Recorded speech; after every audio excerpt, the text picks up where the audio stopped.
Welcome to the Just Do It podcast, hosted by Duffy. Dental Entrepreneur Women is here to dive deep and share stories with the mission to inspire, highlight, empower, and connect all women in dentistry.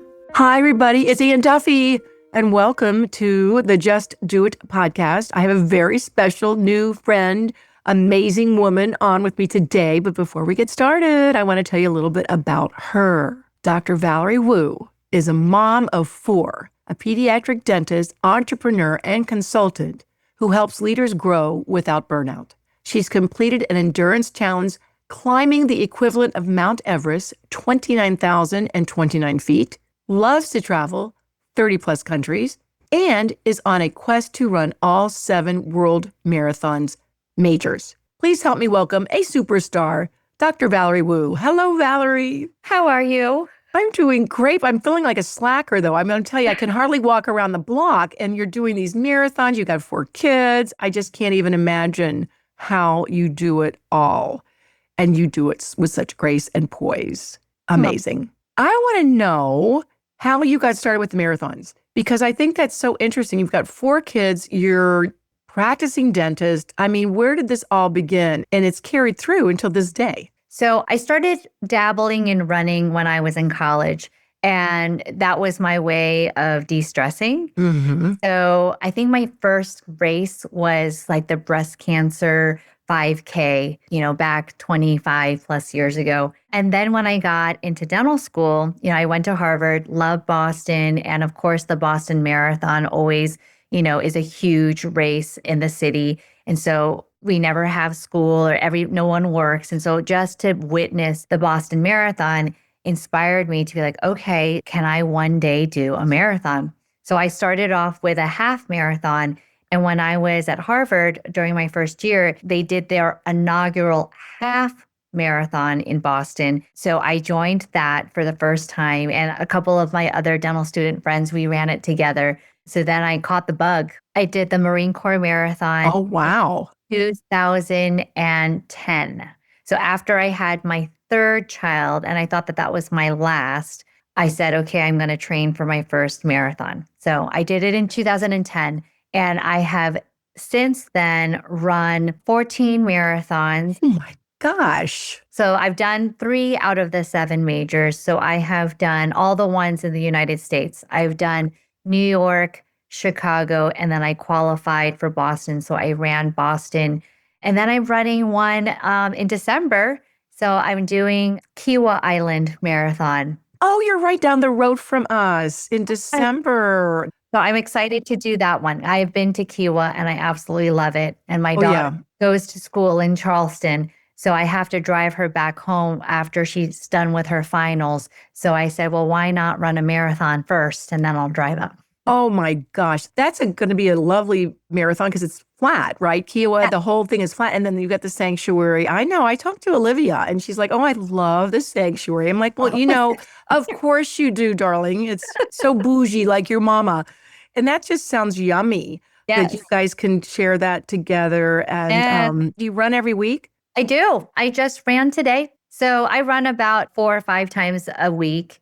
And then tomorrow, I've shifted my long runs to Fridays because now I have to find my rhythm instead of balance. I fly up to Connecticut almost every week to see my son play college football. You got to do that, right? That is so funny. Where is he going to school? He plays football for Wesleyan in Connecticut. Okay, Wesleyan. Oh my God. That's a dear friend of mine went to Wesleyan when they opened it up for females. Yes. Years and years and years ago. That's such a great school, just Ivy League-ish and all of that. That's the thing about parents. I tell young moms, I said, the kids, they love it when you're there because our son played basketball at Vanderbilt. So we went to all the games. Mm-hmm. I mean, he was glad we were there and we had fun and it was just a wonderful 4 years. I think, though, we did not want to miss anything. That's the thing that moms don't realize. It's like the kids are okay. The kids are just fine. They're having fun. But as a parent, it goes so fast and you just want to be there and just enjoy the fun of all that competitive play. Yes. So we're leaving Saturday to see him play because on Friday, I have another son who plays varsity football in high school. So this just teased me up for the first question. The real question I have is, how do you balance being a mom of 4 with running businesses and pursuing big personal challenges like marathons. How do you do it? It's not a perfect split. For me, it's really not about balance. It's more about rhythm. For me, I look at my schedule and I'm very intentional with my time because some seasons my kids need me more, and other seasons it's my team or my project or a client. And so I'm very, very intentional, as you can see with my calendar, and being able to say no to what doesn't align in that season for me. Running just seems to be that constant for me because that's my moving meditation where it clears my head, it keeps me grounded, and then it obviously helps me show up better for my family and my work, my clients. And I love whenever I can to involve my kids wherever I can, whether it's bringing them to the events. Like, for instance, Olivia will be there at Kiwa along with my husband. I'll do training runs. Like when I went to Aruba with my son over the summer, we just had a one-on-one mother-son trip together. We trained together and we ran. I want to be able to show my kids that they can have big goals and not lose who they are in the process. And like even when I was training for a Boston Marathon, and I would train really early in the morning while the kids were still sleeping. And so by the time I was done with the run, they would be waking up. And when the kids were younger, they would then meet me at the door with, a protein shake and like ready to go, like before I brought them to school that morning. So I really like to incorporate all of it together because it's meaningful to me that I know that as I'm pursuing my dreams, I'm also like leading as an example to show my kids that whatever that you're wanting to do in life, you can definitely do it. Oh my gosh. When I hear stuff like this, I mean, our kids are awesome, but I think maybe I could have done a little bit better job of that. Like I'd love to see somebody meet me at the door with a protein shake. That would just make me fall over. And also, Olivia's coming to the Do Retreat this year. So, I mean, again, just sharing the joy of how much dentistry is so beautiful and why her mom is so involved and all the amazing women. So, kudos to you. That really makes a lot of sense. And I didn't know that backstory of all of that. So that's just wonderful. You're doing a great job. It also makes me think, we say you're walking the walk, but you're running the run. There you go. I like it. You really are. That's just super cool. I don't know why no one's ever said that before, but I think I'll coin that because that's what dudes do. They're not walking. We really are running, I feel like. And to bring joy to that and purpose is just wonderful. And that's why we were laughing before we got started. So you are a strengths certified coach. And so strengths is a big part of Do.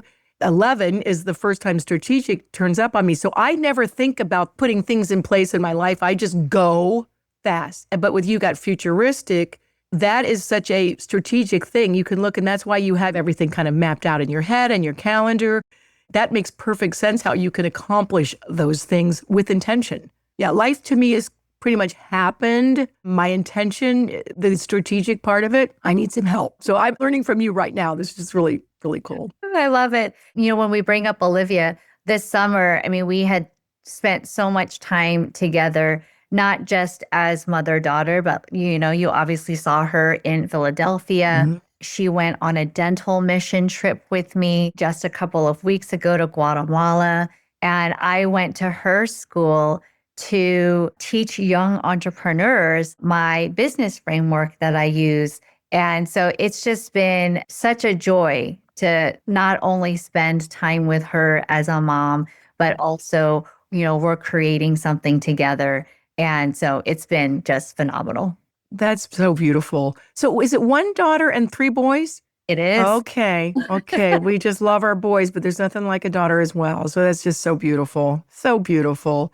If a leader feels overwhelmed, and you work with leaders, you're a coach, and they're overwhelmed and stuck, which part of the leads, and I want you to talk about that framework, should they focus on first and why? So Valerie, explain what leads is, and then explain to us the framework. Sure. So LEADS is a framework that I created after working and building my business for the past 20 plus years.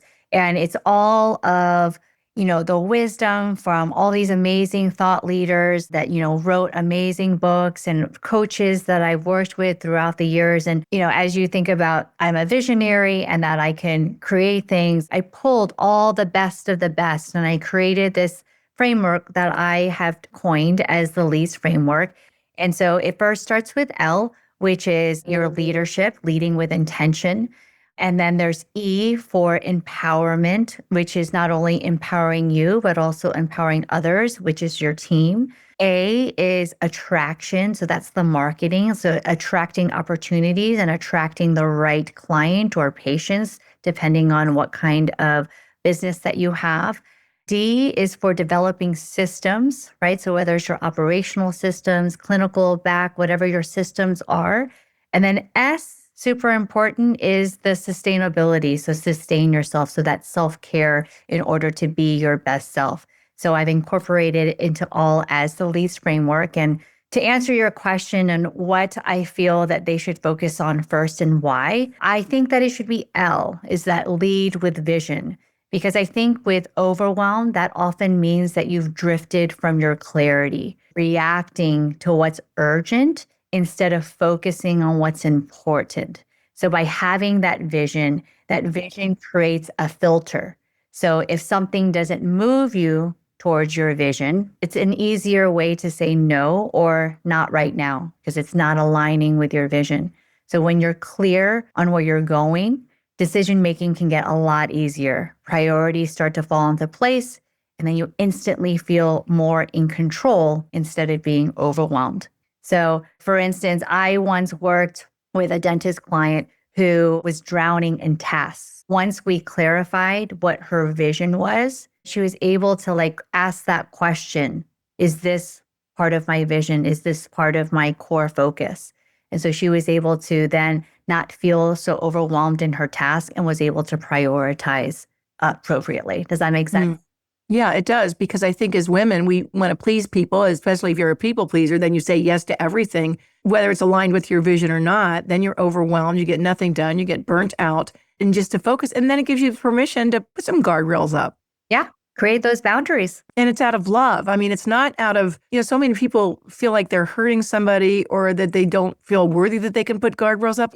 I'd like to think that the future of women in business and in life will understand that guardrails are really important, necessary, and it's a blessing to give somebody your guardrail, to let them know what your boundaries are. Yes. With love so that they understand it's not that they're against you. This is just something that doesn't align with their vision. I think the clarity is what you help someone gain working with you. You can see it for them. And so often when you're down in the muck of all of it, you can't see it for yourself. Right. Because an outsider can be able to give you better guidance because they're able to observe what you're not able to see. Yeah, it's lovely in all aspects of leadership, whether you're leading a team, you're leading your family, you're leading, your business. It's so important. And we also need help, right? And it sounds like you've had a lot of help. I mean, I think most coaches have been coached a lot and they see the value of coaching. Absolutely. Yeah, I love that. Coach probably from the beginning of when I started my practice.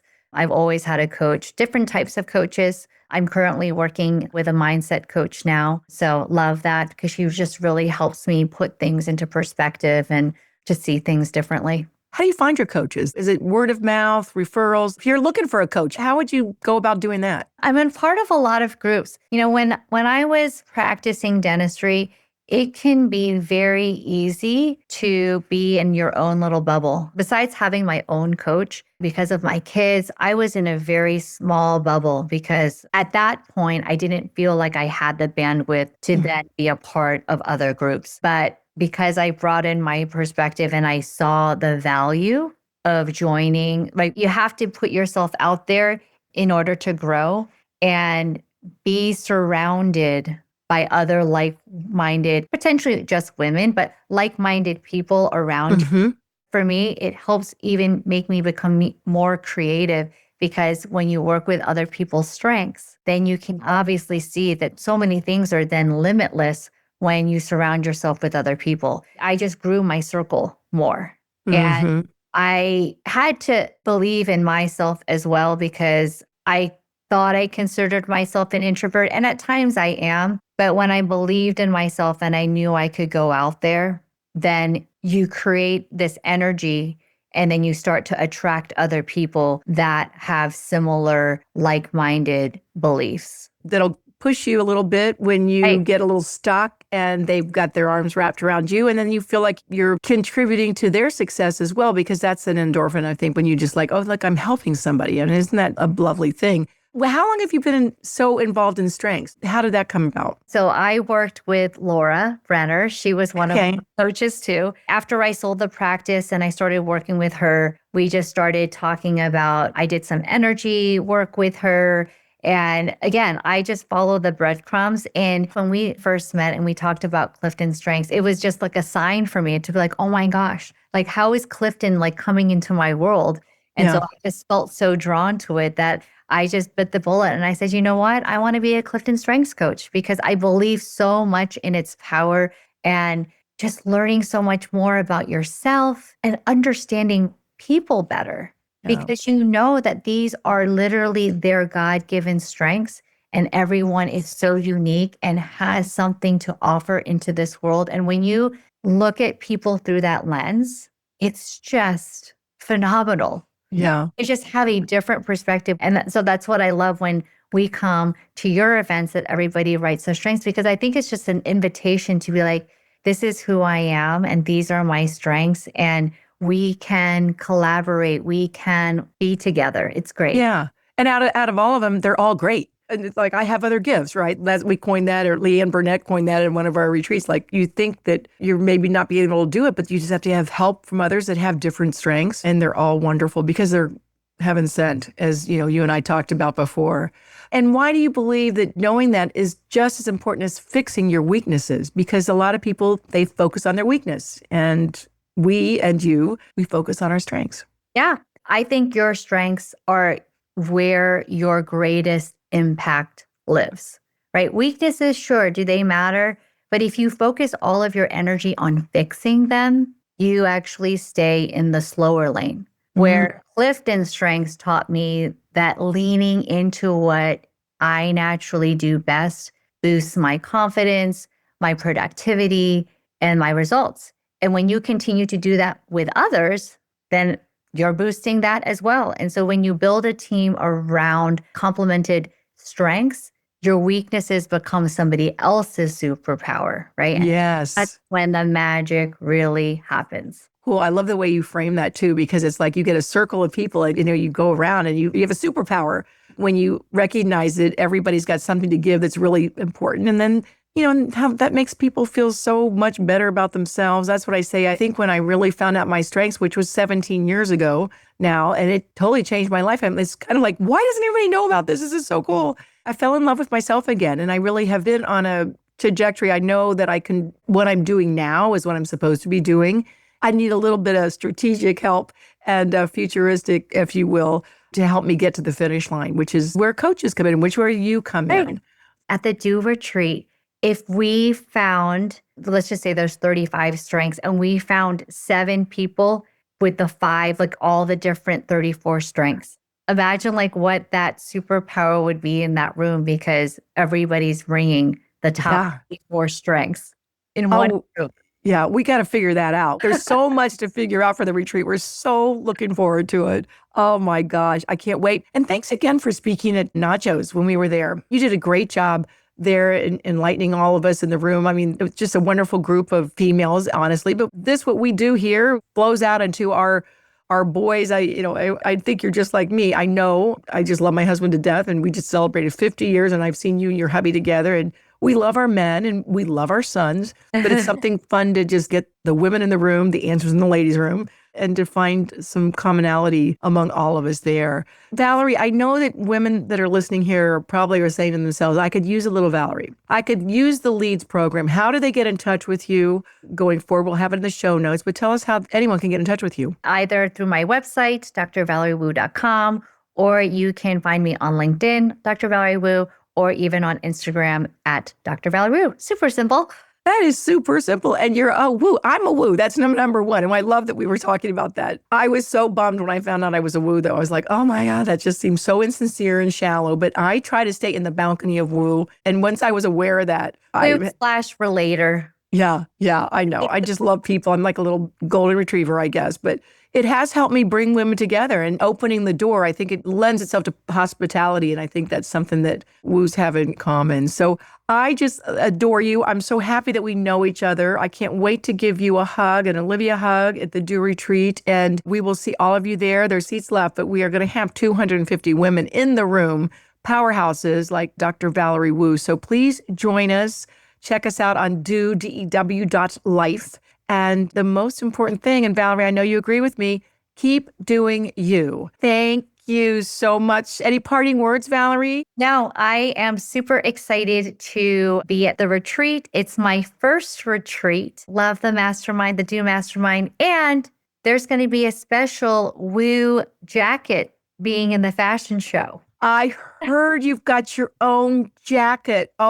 OMG. I can't wait to see it. I'm going to have to get one of those too. I have one of these. My name is not on this. Okay. So I'll have to talk to Deb Carey about that. That's super cool. You got a Woo jacket. You guys Well, you might want to put Woo, since Woo is part of your Clifton strength. You could put Woo in the back. I should definitely do that. So anyway, Valerie, thank you so much. Let's keep doing us. Okay. That's the thing. We'll keep doing us. All right. Thank you. See you soon. Thank you for listening to the Just Do It podcast, hosted by Ann Duffy.